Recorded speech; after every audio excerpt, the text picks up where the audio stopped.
hello guys duty बाहिरे बाहिरे सब्जी निबले आइसु आरो এইফালে দেখা পালো মই কঠাল ঘৰত ফ্ৰী কে খোৱা বস্তু এত কিনি খাব লাগে ইয়াত ভাবি ই কিतना 80 টকা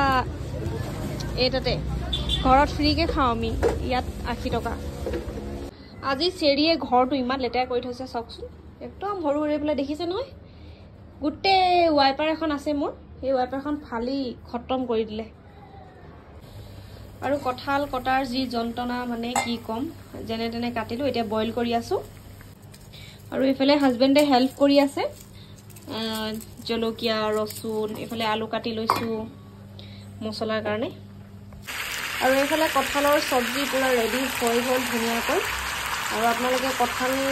সবজি খাই কেনেকুৱা পাই জনাব কমেন্ট কৰি কঠালৰ সবজি পুৰা ৰেডি খাইছো অকনমান